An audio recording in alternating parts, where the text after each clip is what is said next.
All right, everybody, welcome back to another episode of the Founders Cut. Today, I'm super excited to introduce you to Phil Terrill. He is the founder and CEO of SoleSafe, and I've known Phil for going on two plus years now. We've been through a lot together, and I'm super excited to let people hear more about what you're building. So, before we jump into what SoleSafe is, I like to let people hear about the journey to becoming a founder. So, if you wouldn't mind, kind of giving the background of how you got to where you are today. Yeah, well, first, like always, man, I express my gratitude to you. Thank you, Adam, for having me and telling my story, the Soul Safe story, and whatever else comes out in between, right? That's But right. yeah, my founder story, man, I'm a Midwest kid. I'm from Minneapolis, born and raised, so it's really cool to create a company that also is rooted and born in the same place as me. First time founder, never done a lot of this wild stuff before. And so, it's been, an incredible journey to get from, 0 to 1. Right. And so, excited to share with some of the stuff that you already know with other people. And then, maybe share some things that I haven't told you either. But yeah, that's my journey. Obviously, I'm a sneakerhead. Built a company based on a passion for the space, and I'm excited about what we're up to as a company. So yeah. Yeah, I love it. And obviously now it's going from 1 to 100, right? So, Yeah. and I don't want to be the one that takes the spotlight. So I just want to say congratulations. You had a huge milestone recently. So Thank you. let's Appreciate it. not bury the lead any further. What are you building? What are you Yeah. doing? What's your unicorn idea? Yeah. So as I said before, like so visually you see me in a room full of container boxes with sneakers inside of them, right? This is not wallpaper. I didn't get this off some like image search. This is a sneaker room that I have that's full of unique individual sneakers that collectively amass a value, right? Of in my case, over 6 figures, right? And so I went on a mission to try to figure out how do I protect what I love the most, which is sneakers. And SoleSafe is really built on that, right? The idea and the mission to protect what people love through insurance.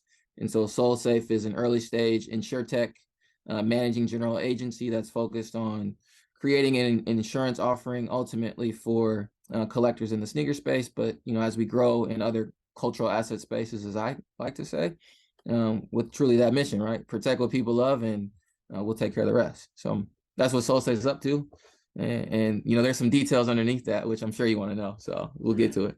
Yeah, recently I saw an Instagram reel from you showing like a video of someone's sneaker collection in like 3 feet of water, and so you Yeah. know, you know that poor soul, whoever that is, pardon the pun, um, they could have used something like your product, right? So like, Yeah, walk me through 100%. like what the prior best practices were for someone like you before you decided to create this solution. Yeah, either it was a few different things, right? Either you were one not insured, right? Because it was either costly because the insurance company may not understand the actual sneaker value, both financially and then intrinsically, right?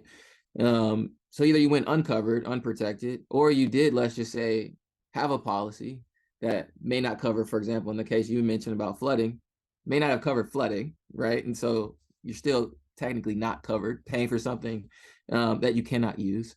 And then the third, right, is I think people assume that because I have home insurance, I'm covered, right? Just in general, right? Right. You might have done something specifically for broader collectibles, but most people don't understand like the specifics of a policy, right? Whether home renters, and so we kind of started to see like in traditional collectors, right? Like you make an assumption thinking you're covered and then you're not covered. So it's like, you either are underinsured, not insured, or have no clue in terms of what you're actually covered for. And so our intent was to try to figure out what's the best way to solve all three of those in a very simple way. And so we do that with like two plans: lock and safe. You're covered from everything from fire that happens in your home to you walking down the street and somebody spills, a coffee on your shoes, right? To theft, to check baggage, to all these things, right? And it was, all about how do we protect sneakers end to end and make it super transparent, right? Like this is what we cover. the one thing that people asking me, do we cover for sneakers, is creasing. And I'm like, no, it's the one thing we don't cover because it's the obvious. As soon as you put your shoe on and make a step, you crease it, Yeah. right? So other than that, we pretty much cover everything front to back of what could happen to a sneaker. You know what's beautiful about what you're doing is you talked about culture, right? And part of culture is like community, obviously, duh, Huge. goes hand in hand.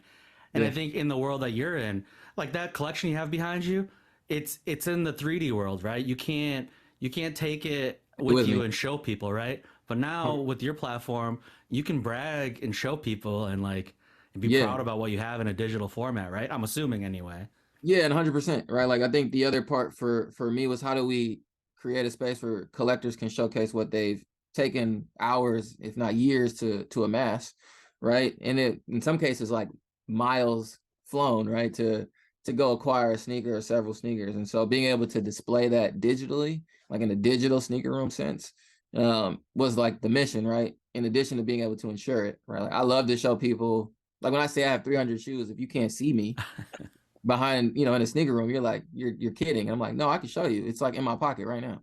And I'm just gonna scroll, right? And you'll see, all the shoes I have. And then you'll see the value to be like, no, it's literally like 100K plus worth of sneakers. Like it's no joke. Yeah. And I can track the value of those things in the market, just like I would do a stock portfolio or whatever else I'm into, in the same manner for my sneakers, which some people will probably listen and think that's absurd, right? But it's very similar to the behavior of what you would do if you're buying stocks and looking at, whatever financial app you Sports want. cards, Yeah, sports cards, like memorabilia wine, of any kind. Yeah, art. Yeah, absolutely. so they Cars. all Yeah. have a lane and people have value attached to them and want to track that value.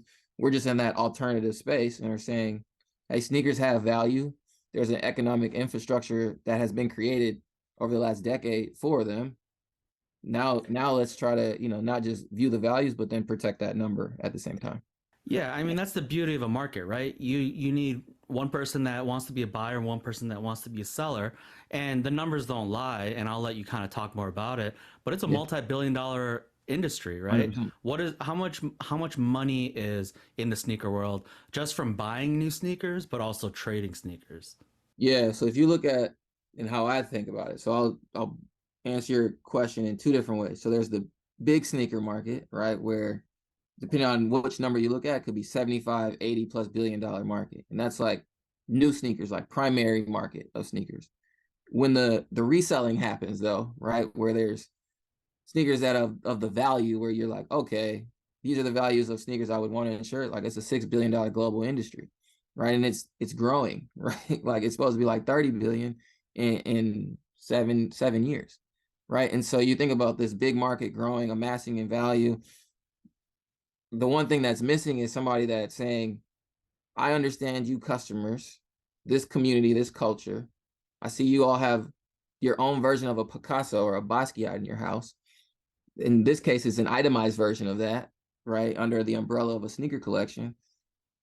You don't have anything truly tailored to you to ensure you and protect that investment.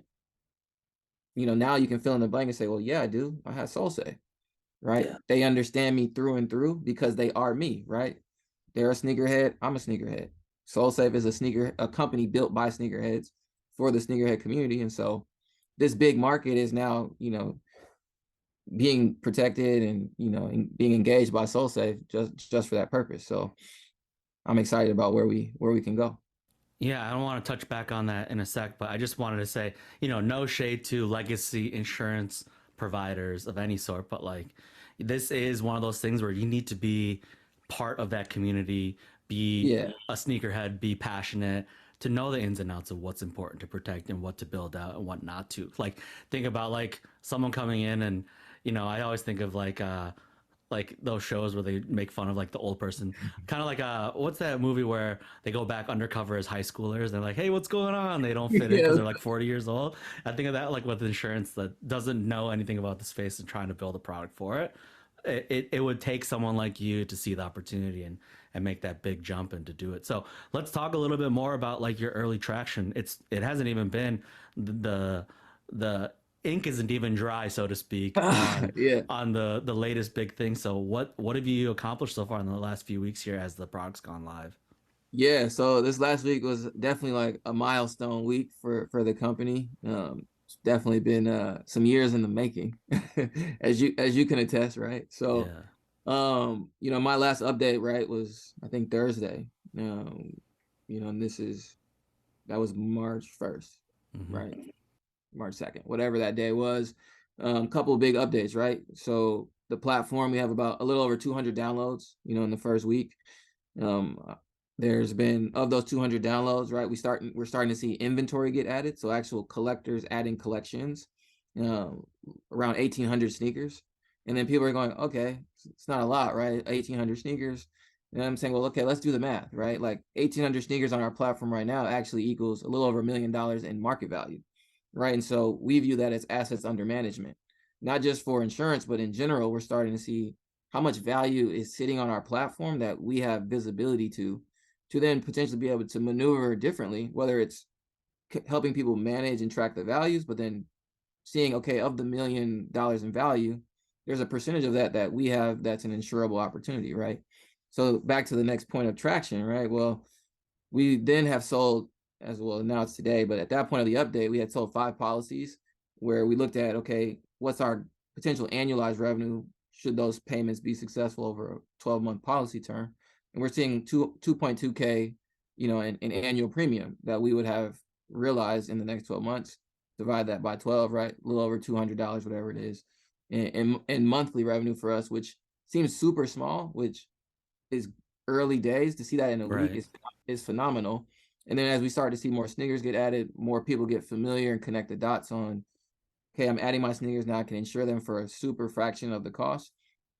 I'm excited about the trajectory ahead. And now it's just about scaling, growing, raising awareness about the product to the culture. So Yeah, and let's be clear, you've been on the market for what, maybe 2 weeks at most, and so yeah, it's super I super mean, early in the days, right? yeah, I mean, we launched the app like and actually said anything on February 21st. I Right. sent my update, um, using the data from February 21st to February 28th. So a week's worth of data is what I sent in my update and what I just shared. And so, yeah, week's worth of traction, super, super early. You know, the thing that kind of excites me is like you're building the foundation for this industry. And so I see a world where like, let's take your example, let's take your collection for an example, right?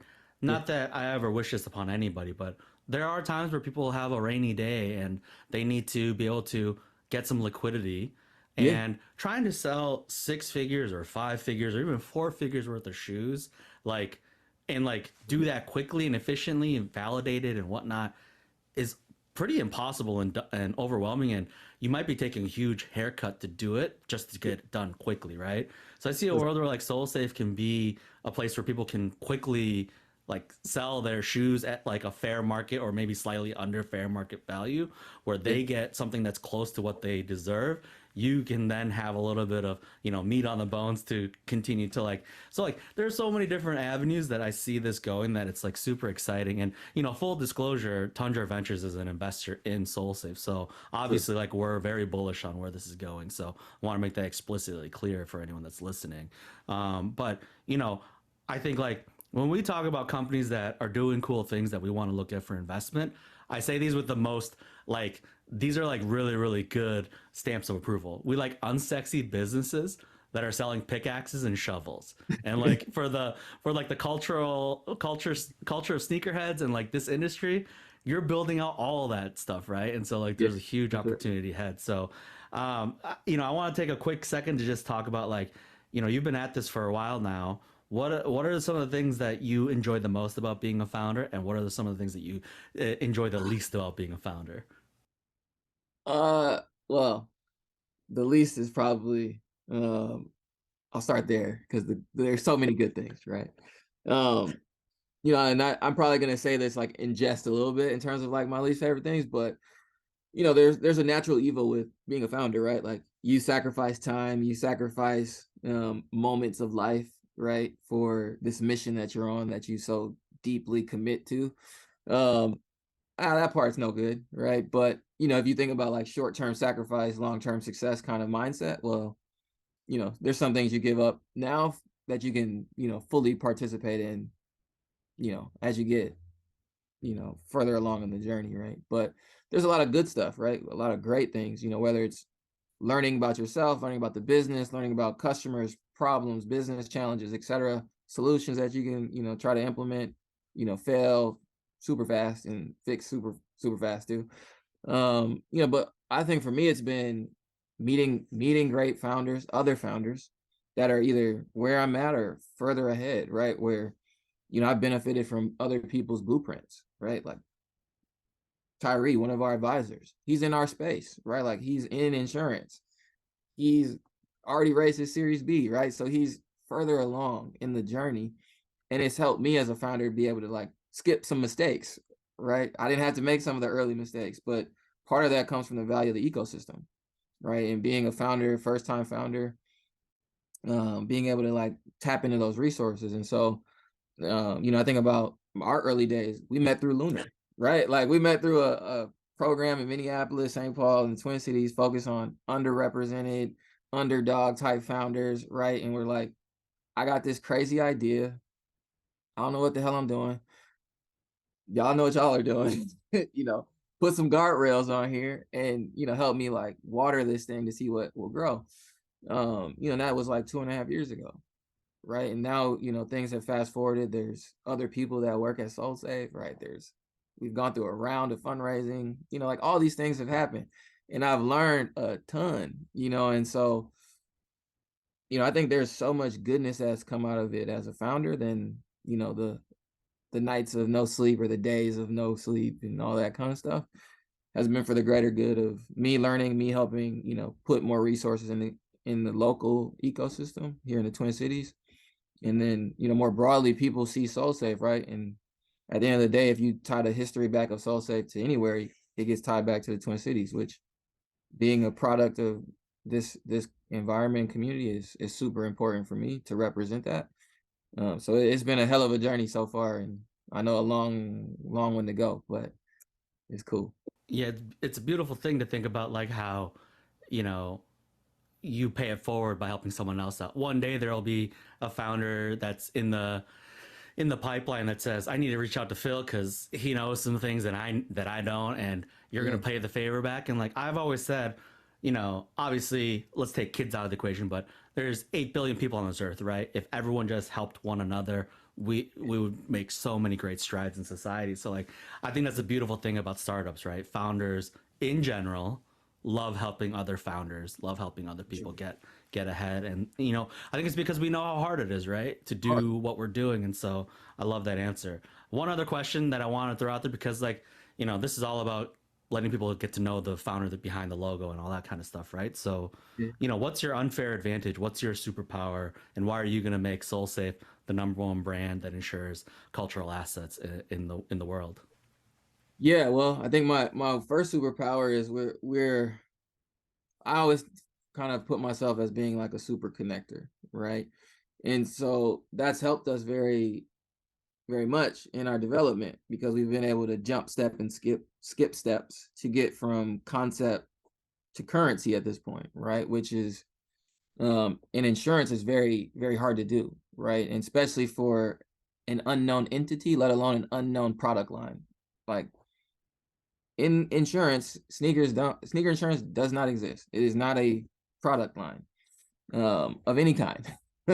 There's no historical data, anything on it. So I think for me, my thing has been being able to be a super connector, and not just to people, but connecting brain power to an idea to execute it. That's not just my own, right? And so I think that's been I would say our superpower as a person, and then now has probably permeated very effectively into our company. That makes our company utilize that superpower. Um, to being a super connector now to the culture, right? And so I think that's one. And the other one for me is personally is I think being tethered to this space like authentically is a game changer for us, right? We're not creating something out of no experience, out of a whim, or shooting from the hip on something. Like I have been born into sneaker culture. I live and breathe it every day, and I take it very seriously, and I respect it.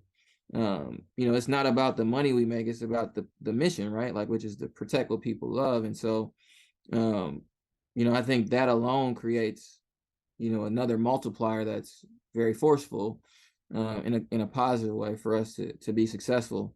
I think now we just get to go navigate, right? Like, we're in uncharted water, right? So you have to have a strong, team, strong concept, strong support to go navigate that. And, to have people in the insurance industry actually back our vision and mission, I think is proof in the pudding by itself, right? So, that's Yeah, what. I'm in a unique spot, right? Because I've known you for a while now. So like, if I were to um, pick what I think is your superpower, it's definitely authenticity, right? Yeah. People can tell when you're authentic. People can tell when you're a fraud, and you know immediately that you're from the space that you saw a pain point and you saw a solution and you went and built it, right? But I also think it's like the things that you probably aren't even talking about to people. It's like you didn't have a tech background, but you built a tech company, right? Like in the sense of like you're not the coder that Yeah, I'm that not the came in, coder. yeah, right. But you saw the vision, and to your point, you super connected your way to building a product in less than 2 years, and now you have revenue coming in, right? That's kind of unheard of in a lot of tech spaces if you're not like a coder by trade that can just Right. whip it up Yeah. overnight. And then the fact that like you're now licensed to sell insurance, right? And so like Yeah. that's Yeah. not your background, right? Oh, insurance. No, and it's funny. I joke about the insurance stuff all the time with the team now. Um, yeah, I knew. I think that's probably maybe something I don't necessarily like speak about myself often. Right? Is I can talk about sneakers all day, right? But I started a sneaker insurance company, right? In terms of a product, like we wanted to offer sneaker insurance. So the other half of that, I had to also know, right? And I kind of made it a personal mission to be like, well, I want to know. I'm not 20 years in insurance, right? But I am deep enough now, which if having an insurance carrier and a reinsurance partner back to product isn't proof enough. I know now both sides very comfortably to the point of getting licensed as an agent. The company is licensed also. I also am a licensed claims adjuster, right? So it's like I just went to the point of like if I want to know my business on the sneaker front and have that confidence, I wanted to have even more confidence on the insurance side.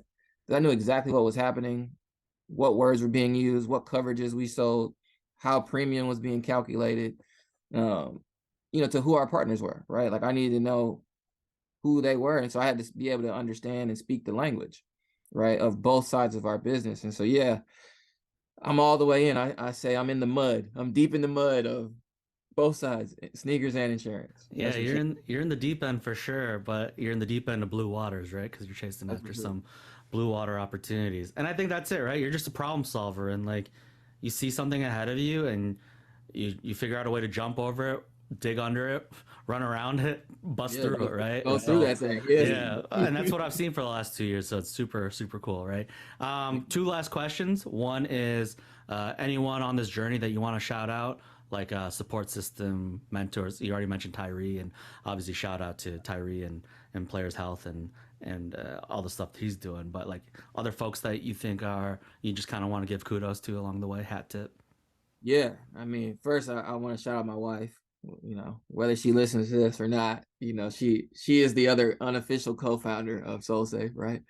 Um, she is definitely the number one person I would thank in a minute. All of like our community here, our investors, our partners, on the insurance side, the early customers, early adopters who have, even taken a risk with their hard-earned money. I thank them. I thank Lunar, not just Tundra, right? Tundra falls in my investor category. I thank Lunar on the front end, right? Because I learned a ton about how to go this path, right? From you, from Amanda, from Danielle. I think the crew over at Beta, the same thing. Techstars, anyone to me that has had any sort of hand in continuously pushing and nudging and saying you can do it, like you're not tired, right? Like don't stop. Um, see it through, like anybody like that. I think, and people I don't know that are probably rooting from the sidelines. And I also think like anybody that like doubts the business, right? Like those are the same people, whether it's said or unsaid, it's like those are the same people that fuel people like me, right? When when you're, kind of always the underdog, you take on that underdog kind of mentality. And, being from like a city like Minneapolis, the Twin Cities, like we kind of fall in that blue collar underdog, written off kind of situation sometimes because it's a small market, whatever you want to call it. So I've started to infuse that too in our ethos as a company to be like, we just have to have some grit and grind, and the rest will fall into place, right? We just got to do our part, and stay humble along the way. And so I thank everybody at this point. Yeah, good news is good, but bad news and doubt is what fuels you, right? And I think that's Yeah. what every founder feels because, at the end of the day, as terrifying as it sounds, like 9 out of 10 times you're gonna get bad news, right? So if you can't get it to motivate you, then it's gonna be a quick game out of this game. It's gonna be a quick exit out of this game, right? And I 100%. think like the other part that you kind of mentioned that it's easy to highlight is like for people out there that are thinking about being a founder or are currently being a founder themselves. You just heard from Phil, it takes a village, if not a town, to make a startup work. So, like, if Sure. you're struggling and you're just like grinding your gears and spinning your wheels, find some people to support you, right? Like, you gotta build a network of people to support you because, man, it's lonely out there if you're trying to do it alone. And I don't care what the articles on Crunchbase or whatever tell you. No one does it alone. No, Nobody, right? no, So not in this game. And if you're doing it truly alone, you might want to reevaluate what you're doing because it's hard, right? Like, I know, before we get out of here, it's like it is hard, like seriously. And something you tell me all the time, right, is I'm so focused, just probably like a lot of founders, is like we're so focused on the next thing, the next milestone, the next, KPI, metric, win or whatever it is, that you forget to pause, right? Like truly pause and like take it in, right? Because even the wins are great. You need to definitely celebrate those, but there's something also to be said for you being able to assess the moments where it feels like a loss, right? right, And recalibrate and re-energize because like not everything is going to be this constant perpetual high, right? Like there's a rush of being a founder and then there's like the reality of what happens with running a business, yeah, right? Which comes with ebbs and flows, highs and lows. And so along the way, yeah, like if you're doing it by yourself, like you have no one to enjoy it with and to, sort of calibrate against, right? And so to your point of having a village, a city, a town or whatever, you need that. Like I'm just doubling down on that. Be like, yeah, if you listen to this and go or at this point, find somebody, some group, anything in your city or area, because it will help you survive the yeah. the life of a founder. And it's a beautiful world now. You can find it virtually, right? Zoom's not Yeah, perfect, but you you can folks. find someone from coast to coast across the globe, whatever. And it's like it's not as challenging as it used to be to build your network, build your crew, right? And Yeah. I think you're right. You got to be even keeled. Take the highs and take the lows, and kind of like average it all out. And I know all the time, like when you text me good news, I'm like, hey man, I know you don't want to, but like take the weekend to enjoy this, or at I least know. at least a few hours or a half a day, I'm right? like, yeah, So. it's good. I gotta go.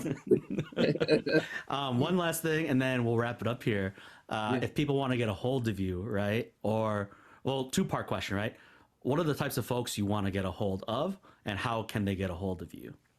Yeah, I mean, first I would love to talk with anybody that's interested in what we're doing, just whether they're curious, have questions, maybe you have some doubts, I don't know. But, whoever that is that just has a natural curiousness about what we're doing, would love to chat with them. You can I'll tell you where in a second, but like also like we're raising an extended pre-seed, bridge round, whatever you want to call it. So if there's any investors, angels that want to talk, like let me know.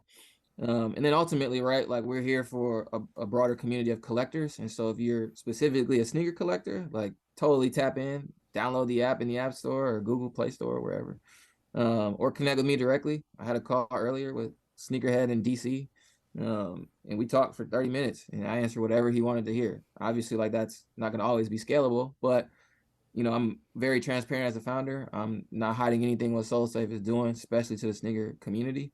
And so yeah, you can LinkedIn, Instagram, SoleSafe's Instagram, Twitter, whatever.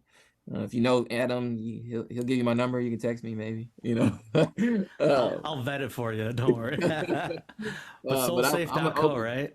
Yeah, Soulsafe.co. SoleSafe.com. Yeah, you can find out pretty much everything you want to know. Well, Phil, I really appreciate your time. This was super fun to have a chance to record this and, share it with the rest of, this local community and whoever else might, catch wind of it. So, thanks again for carving out time before the weekend to chat. Man, thanks for having me, Adam. Always.